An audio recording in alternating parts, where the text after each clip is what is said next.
everybody. Welcome back to IMATS Live. We are here at IMATS, as you know, the International Makeup Artist Trade Show in New York City. We are very blessed today to be joined by Miss Riccie Johnson, one of the legends of all of the makeup world. I am truly, truly honored to meet you and be speaking Thank you. to you. My goodness, thank you so much for joining us today. Thank you very much for having me. You. Very kind of you.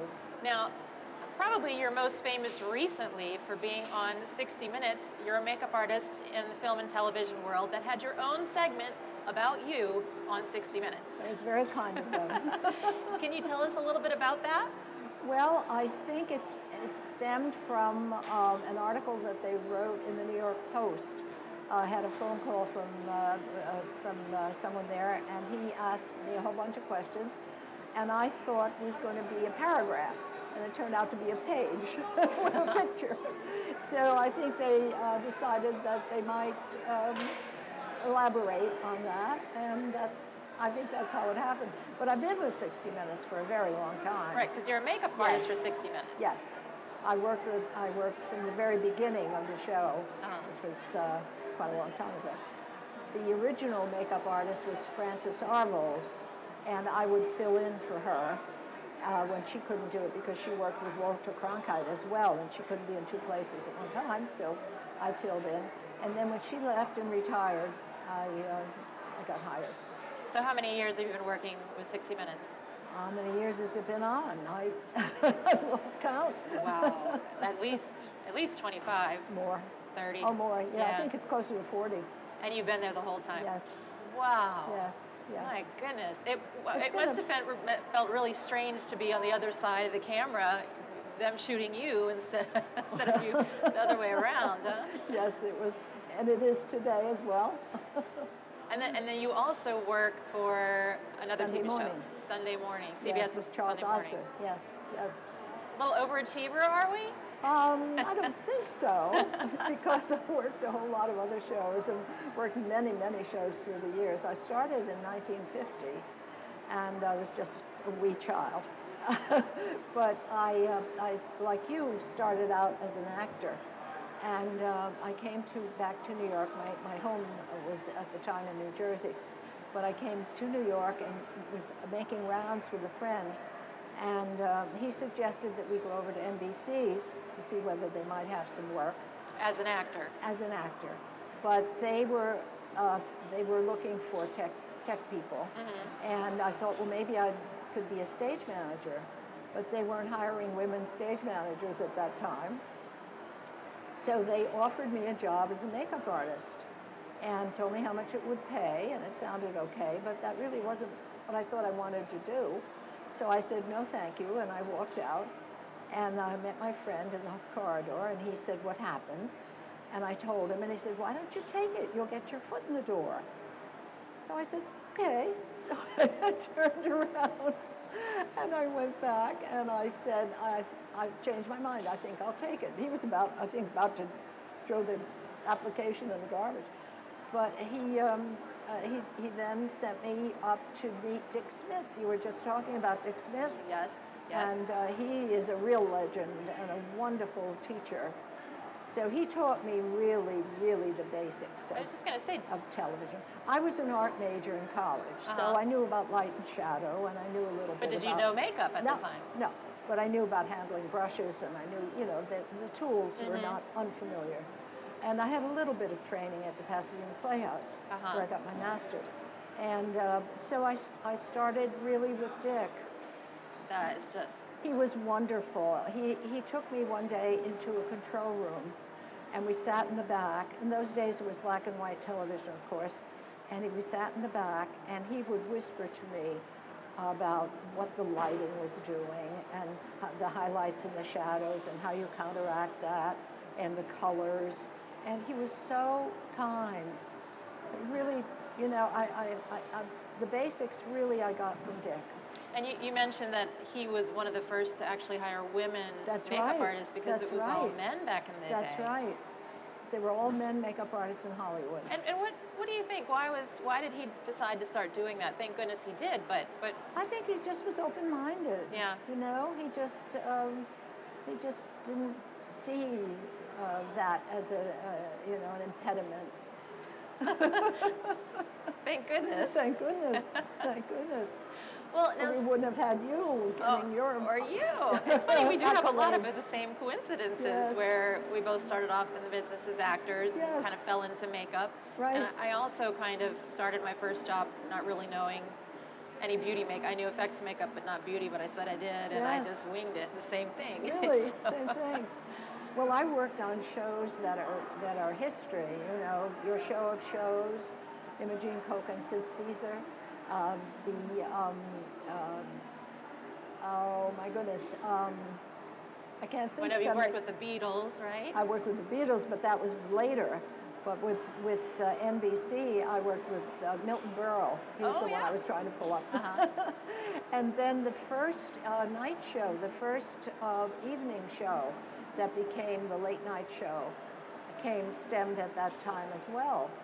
And so I worked on a lot of history. A lot of stuff. Yeah. Now tell me, back when you started, was it still under the studio system, what they used to call the studio system in motion pictures? No. That wasn't around any longer. No. Yeah. No. But it wasn't as much of a freelance business as it is today, right? No. You worked for like the network. Yes. I was hired by the network, Yeah. and so you did their shows, what they told you to do. They sent me all over town. Of course, studios were all over town. We went to theaters, and there was a studio up at 106th Street. The main studios were in Rockefeller Center, and where the NBC studios still are. But they had other studios all over. So you traveled around with your kit, got on the bus or the subway or whatever, and trekked over carrying your equipment, and did all kinds of shows. And it was fun. And I was there for about a year, and then I had an opportunity to go to Europe. So I went to Europe with a girlfriend, and off we went for 6 weeks, and that was the end of NBC. So I guess they figured this person doesn't need us. So when I came back, I went to a union meeting. I had joined the union during that time, the year I was there. And I met Bob Gyrus, who was the head of the makeup department at CBS. Uh-huh. And I was introduced to him, and he offered me a job right on the spot. Wow. And you've been with CBS since then? I've been with CBS since. That's It's incredible. been over 60 years. Are you one of the longest workers that they've ever had? Longest running workers? You must be. I must be, yeah, I guess. They need to give you more than just your own 60-minute segment. Yeah, I don't like to think about years. I want to think about work. Do good work. Every day, every day, if you've done a good job that day, that's what's important. Exactly, and I can tell that you're one of the makeup artists that does this because you love what it is. You don't do it for the money or the credit. It's because you love what you're doing. I really enjoy it. That shows all over you. So. Yes, and it's a challenge every day. Even though I only work on those 2 shows now, every day is a challenge because they'll come in after being in Africa or someplace, and their skin is all red or peely, and so you have to do your best to get rid of that, or they have a bruise, or they have something wrong with their eye, or it's just every day is a challenge. It's not as easy as it might seem. Now tell me, what you just mentioned, trying to take care of their skin. What are a couple of your favorite products, like maybe foundations or skin prep, something that's I'm one kind of of your favorites? old-fashioned. I really like the products that are made for television. Blasco. Blasco, Visiora, those types of things? Yes, exactly. And once in a while, I'll use some Clinique because it's pure. But then there are other things too that I'll use if it's the right color and the right tone, especially lipsticks. Yeah. But for foundations, you think oldies but goodies? I do. Yeah. I do. Yeah. I think it works. Why? You're right. Why change it? It's still, things like Visiora and Blasco are staples in everyone's makeup kit. They are. Still to this day. Yes. You've always got that Old Faithful to fall back on. That's right. Early on, we used Max Factor, of course, Right. Pancake and Pan Stick. But now it evolved. I was going to say I started in black and white and then evolved into color, and now, of course, high definition. So I've been through the mill. Yes. And what was the difference? Because a lot of our viewers probably have never even seen a black and white film, much less done makeup for one. How do you have to do makeup differently for black and white as opposed to color? Well, the difference really was in the color of the makeup. It was browner, and you did do highlight and shading. So a lot of that Kim Kardashian highlight and contour. That's right. Was way back then. That's right. We had to do that, and then we did use a kind of a brownish lipstick. But we did, you know, it was the same technique, if you will, but it was just different colors. So if you look to the naked eye, to the actors, not on camera, but with the black and white makeup on, would they look different? Oh, it looked different. Yeah. Yes, it looked different. Because today it's natural. I mean, you could go on, a woman that is nicely made up for street, could really appear on television and look okay, you know? Sure, right, but back then it was... But not then. You couldn't wear that makeup and then walk on the set. Not today. Do you have any fun stories or something crazy that's happened throughout your wonderful long career? There are a lot of fun stories. I made up a man one time. There was a show on CBS called, oh my goodness, what was it called? The premise was that the station had an opinion. It was a CBS local station. They had an opinion about an issue, usually something to do with city government. And so they would state their opinion, and then they would bring in people that had a different opinion. And the people were from all walks of life, so I never knew who I was going to get. And this one gentleman walked in, and he sat down in the chair, and I looked at him, and he had a very disfigured eye. I don't know whether it was an accident or what in the world happened to him, but he was black and blue and yellow and red. And I thought, oh my dear, what am I going to do with this man's eye? And black eyes are very hard to cover. Very hard to cover. Hard. And so we chatted. I didn't want to, embarrass him and ask him questions about his, oh my goodness, what happened to you? So we talked about other things, and I, did what I thought I could do. And when I was done, I was pretty proud of it. I thought, well, that looks pretty good. Looks almost like the other eye. He thanked me, and he got up, and he reached in his pocket. He had an eye patch. No! Oh, my right word. over my Michelangelo. That's hilarious. He just wanted to be sitting in your chair, this gorgeous woman doing his makeup. That's what that was. I don't know what he was thinking. He should have told me he was going to cover it. That's too funny. Oh, my goodness. So that was pretty funny. Now, any favorites from your long career of favorite people or actors? Well, everybody gets very excited about the Beatles.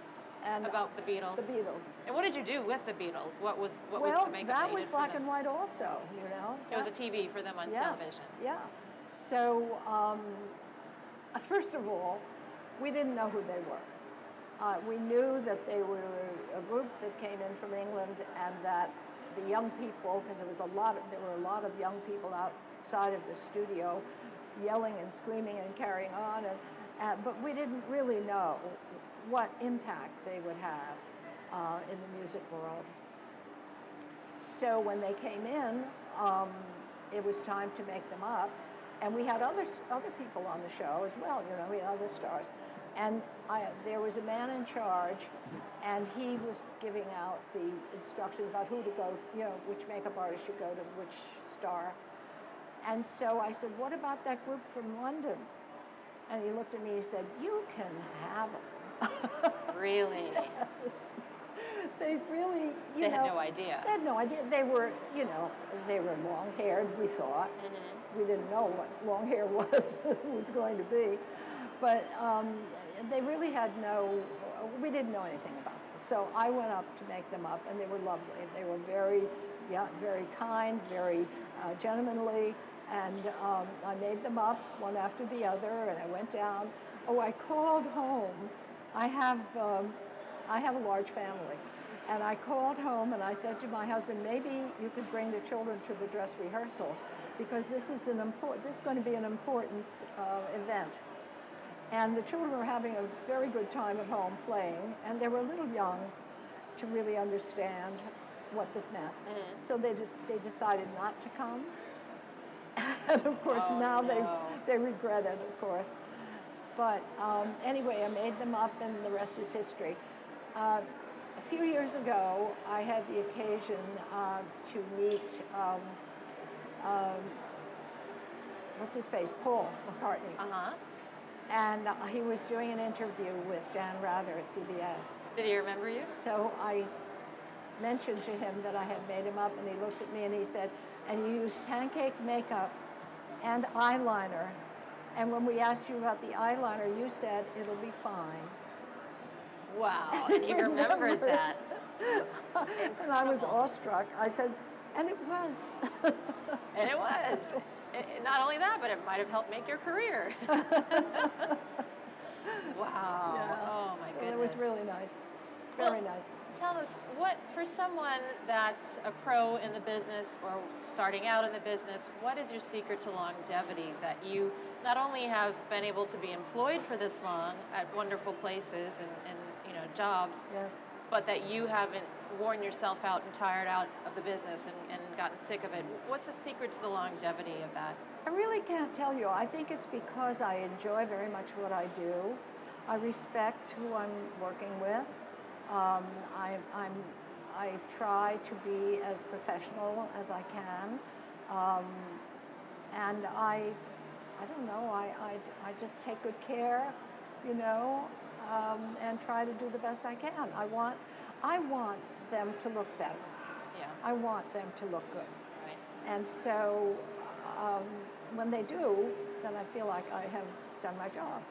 And I think you hit the nail on the head with the professionalism. Yes. That's a lot of things that some people, starting out in the industry could be schooled on a little bit. I sometimes work with people that talk a lot and That's what I mean, right? And I don't think that's wise. I don't think so either. No, I think if you're quiet and you do your job, and if they want to talk to you, engage you, fine. But I don't really push myself, my own personality. It's more, we're there to make them look good and let them be the star. We settle to the background a little bit to let them flourish. Yes. Yeah, it's not about us. No. I know that when President Bill Clinton came to 60 Minutes, he didn't want makeup. And the producer suggested that he get some, and he really was saying no. And Don Hewitt said, he said, I think it'd be wise to just sit down and let Riccie give you a little bit of makeup. So he sat down, and I made him up. I said, Mr. President, I have a very light touch. I said, I think you'll be pleased when it's done. So he went out, and the next time came back willingly. I think I made him up about 4 times for the 60 Minutes, and it ended up he kissed my hand. Oh, was it totally intimidating doing the president? It was a little intimidating. I can imagine. Yes, especially when he didn't want to be there. Right, exactly. Oh my goodness. But he warmed up, and I'm surprised he didn't take you out on the road with him as his personal makeup artist after that. No. White House makeup artist. That's really why I stayed with television makeup, to be honest, because I have 7 children. And on top of all this career, you have 7 children. And I had them while I was working, and so I wanted to be close to home. I worked on some commercials, and they'd go on and on and on into the night, and I thought, I can't do this. I don't want to do this. So that's really, really why I stayed with television, and it's worked out very well for me. I think so. I think it's worked out pretty well. And it worked out pretty well for the children. I mean, children always resent when mommy's not there, but I think for the most part, I was able to be there in the important times. And did any of them follow you into the makeup world? No. No? No, but acting. Oh, wonderful, wonderful. We have some actors, yes. Well, Miss Riccie Johnson, thank you so much for joining us. As I said, You're very welcome. Absolute legend in the business. It's an honor to be able to speak with you, and it's certainly an honor so for kind. watchers to be able to see you as well. So I appreciate have it. a wonderful time at IMATS, your Thank first you. IMATS. Yes, yes. Go get a lot of the free goodies. Oh, good. Like that. So we'll be back shortly. Don't go anywhere. We're going to be here with you guys today until 7 o'clock. Check back. IMATS New York.